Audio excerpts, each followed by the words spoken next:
It's not pushed. It's shame. You're shamed almost if Yeah. you don't go to college, right? Oh yeah. It's never pushed like, hey, go learn a technical skill Right. where you can do a year of apprenticeship or college or.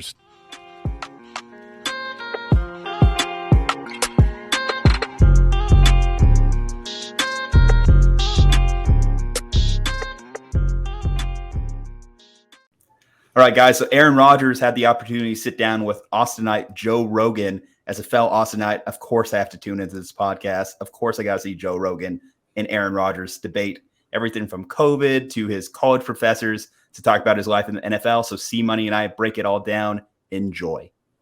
I think you said people are conditioned to think. I think people are conditioned not to think anymore. They're Right. conditioned to do exactly what they're told Yeah. by their news station, by their politician.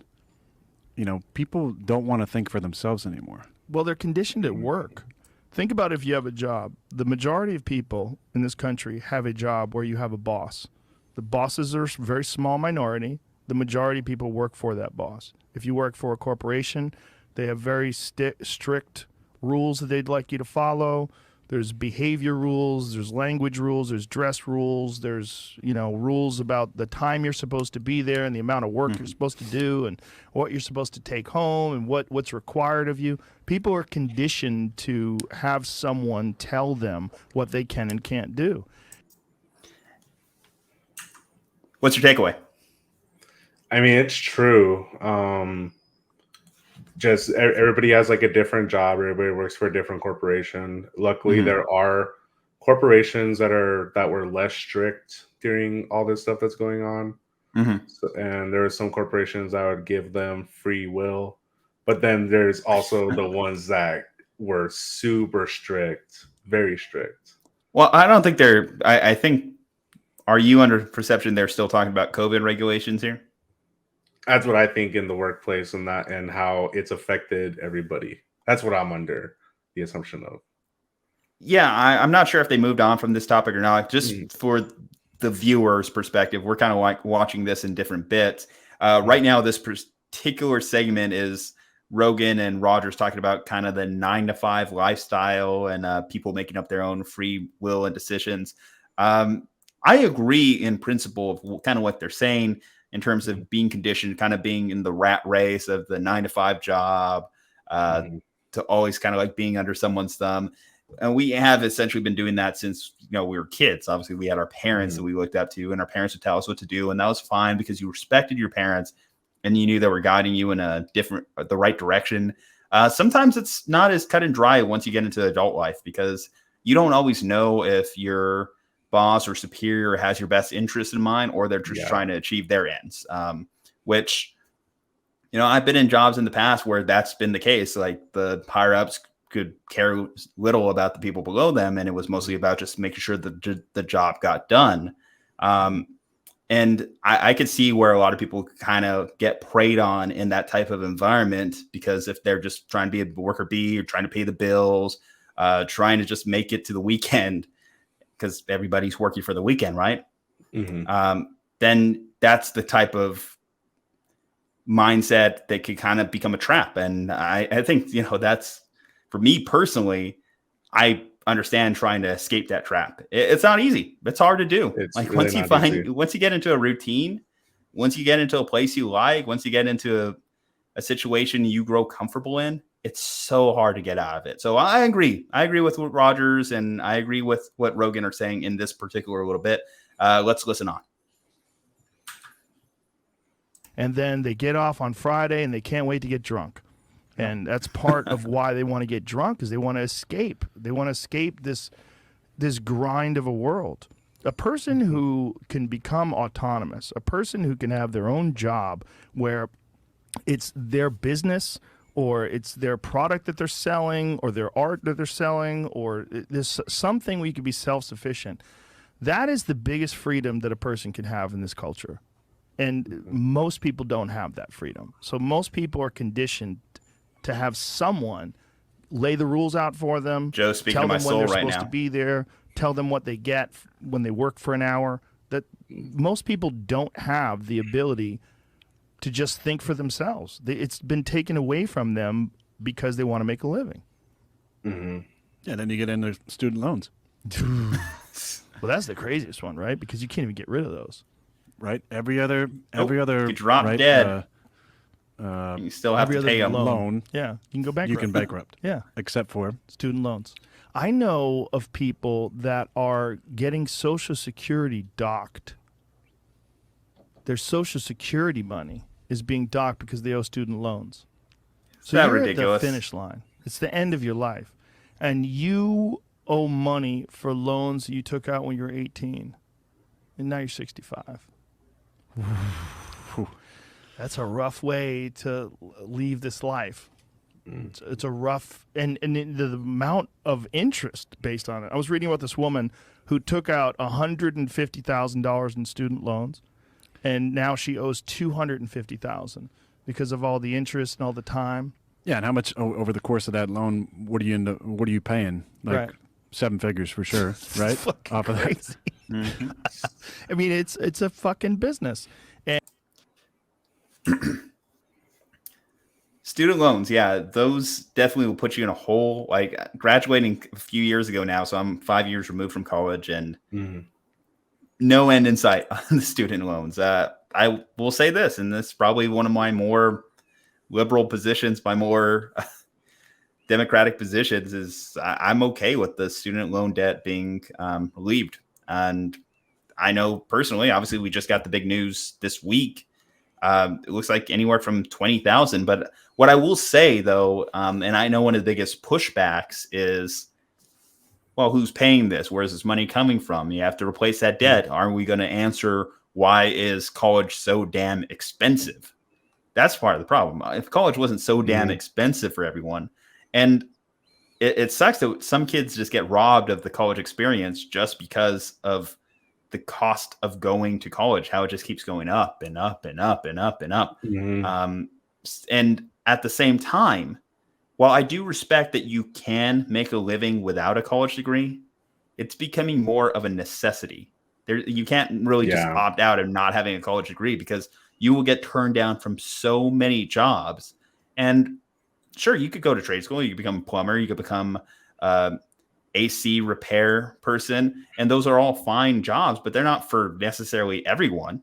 And those, in doing that, it's going to be a lot of hard work. It's going to be a grind, and some people just don't want to do that.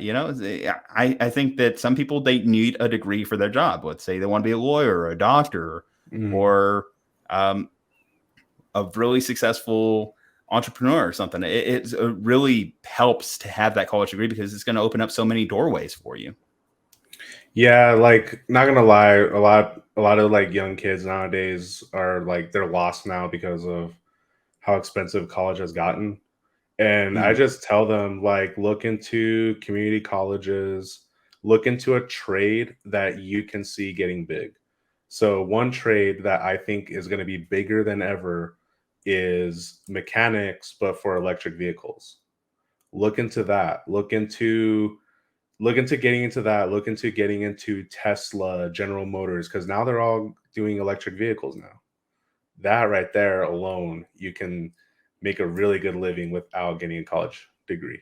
But what my counter to that would be, if you want to be one of the bosses at Tesla, if you want to become one of the lead engineers, you almost need an engineering degree. Yeah, but you could try to sway them into paying your college, so you could get that degree. Potentially. Some companies do that, but you have to be really lucky for that to happen. But in a way, it's almost, do you want to just be the boss or a worker bee? And so oftentimes the person with the college degree ends up being the boss, while the person who went to trade school or something ends up being just the worker bee, which, again, not dissing that lifestyle, but, in terms of living in the society we live in, and that's just, you have to really work and be exceptional to be able to stand out without that college degree nowadays. Yeah, or you could open up your own business and just pray that it's going to work out. True, but you need starting capital, which most of the people won't have starting capital unless they've made a lot of money, usually with a degree, unfortunately. So, I mean, there's just so many different ways. There's cases of entrepreneurs doing it before colleges really blew up, but we're starting to get far and away from that era. Yeah. And it's also, for many people, something that they're not going to use for whatever occupation they choose. I mean, maybe it will help them get a job. It's true. It shows they have a bachelor's in this or a master's in that.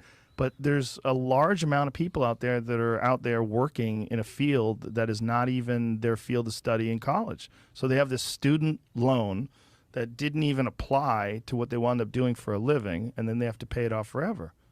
And it's subsidized by the government. So it's an extraordinarily expensive endeavor. And you're making this choice when you're 18. You don't know what the fuck you're doing. No. You have zero idea. It's the most vulnerable time in your life before your frontal lobe forms. You're not even 25 years old, and you're making these life decisions that will affect you forever. But it's not pushed. It's shame. You're shamed almost if you don't go to college, right? Oh, yeah. It's never pushed like, hey, go learn a technical skill. Right. Where you can do a year of apprenticeship or college or study and then go make 6 figures in a job. One of the biggest times in my life where I felt like a loser was right out of high school because I took a year off. And I remember just telling people that I was going to take a year off. And they're like, how could you?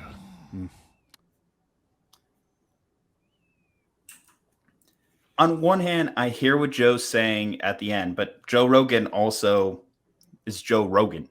Joe Rogan was an attractive dude, great kickboxer, funny. He had all the makings to get into Hollywood and take off and get that 6-figure, 7-figure, eventually 9-figure deal that he got with Spotify. Just not everyone's just able to just dip and do that, There's just some people that just get lucky in life. They either have the look, they have the skill, or they know how to outsmart everybody. And I feel like Aaron Rodgers can't even speak on this either, because Aaron Rodgers was born an excellent arm talent. Yeah. If we were born with the quarterbacking skills of Aaron Rodgers, sure, we don't need college. Why would we need college? Because we could just go play in the NFL and make millions of dollars each and every year. For the people here in this like lower to upper middle class, I think just having a college degree is almost a necessity. And I understand the shaming element of it. Hell, I have a younger brother who I wish would go to college, but it's only because usually you're seeking the better good for them. You're seeking them to improve on a skill that they're maybe lacking on. And I know for myself, I can only speak on myself here. I went into college and I came out a better man. And it's not necessarily for the education. It was because college opened up so many doors. I talked to people, I networked, I met some of my best friends, had some of my best experiences, and some of those networking opportunities put me in a position to be where I am today. So I think that college is still a necessary thing. I still think it is important to get in there because that's just something you miss out on when you choose not to, or you can't afford not to. Then that's, again, where we get into this point of student loans, having to take them out. It just becomes such a necessity for so many people. If anything, I wish right now, I just wish the college universities, the college experience wasn't priced at what it is currently. Yeah, no, it's too much now. Like, NMSU just had to up their tuition by, I think they added another like $8,000 to it. Yeah, and more on living and eating, and it's just ridiculous now. Like, and what is it? Is it just we're paying college professors more? Is it we want a slightly nicer football field? We want to build a new dean's office? I wish too we almost had like a detailed expenditure of most universities and how they're allocating this money that they're getting off of tuition, getting off of student loans. I feel if we had a more transparency with these, then I feel like that would really change up a lot of our perception of how we look at these universities. Like, why is a USC so much more than a NMSU? Why is it so much more expensive to go to Southern Methodist University than it is to go to TCU or vice versa? If we knew exactly how these colleges were using their money, I feel as though this would clear up a lot of the debates on cost of college and what we're doing. Because if it's just to put a new fountain in the biology building, then that's a problem, right? Yeah, exactly. Yeah. Anyway, let's get to the next clip, right?